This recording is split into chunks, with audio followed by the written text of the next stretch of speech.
Hey, this is Ciderhelm, and welcome back to Turning Point. In this episode, we're not going to look at any one fight in particular, but look at the course of the game and the events that shaped it.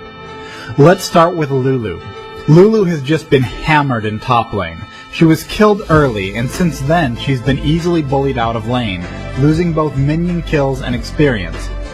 After an attempted gank, she loses even more time, finding she's unable to clear jungle minions before she's forced to flee.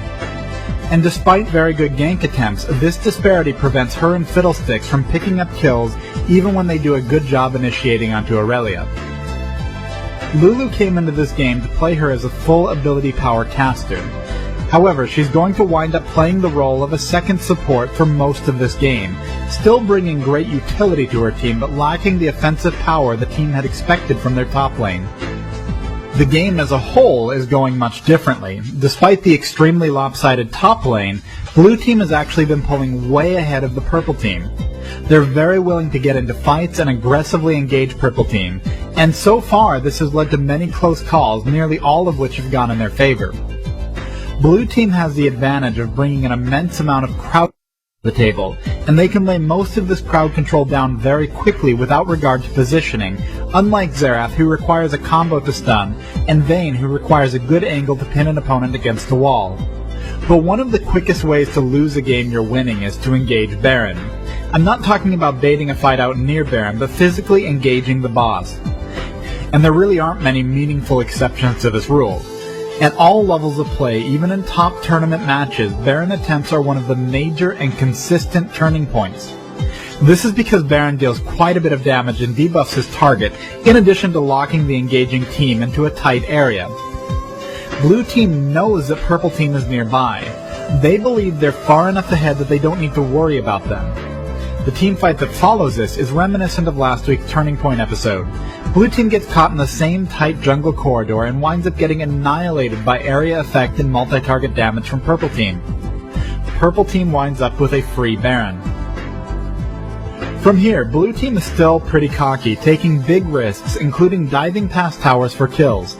These high-risk engagements are starting to become trades, and trades virtually always benefit the team that's struggling, as it reduces their gold deficiency relative to the total gold in the game.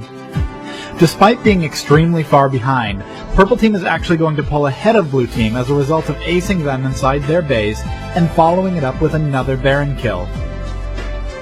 With Baron, Purple Team goes to push for victory. Xerath and Janna are staying near the walls to attempt to poke at their opponents to allow for an engagement. But as Sona places a ward, Blue Team instantly jumps onto Janna, with all 5 blue players getting strong damage out. And with follow-up crowd control from Varus, then Sona, and ultimately from Fiddlesticks, Xerath is knocked out as Aurelia is handled within the base.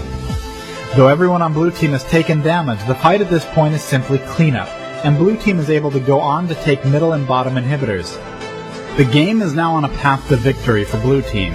Initially they had been in the lead, but Purple Team pulled ahead in a big way.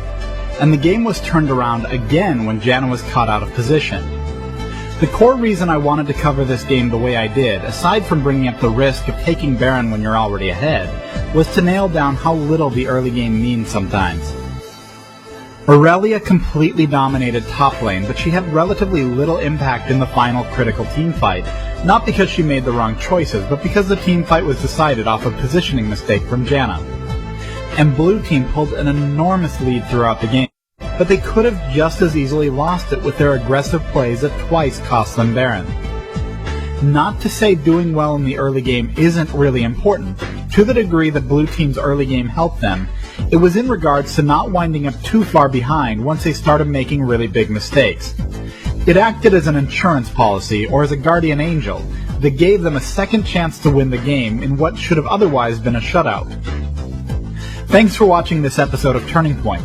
Let me know in the comments below how you think Purple Team could have handled that middle tower push successfully.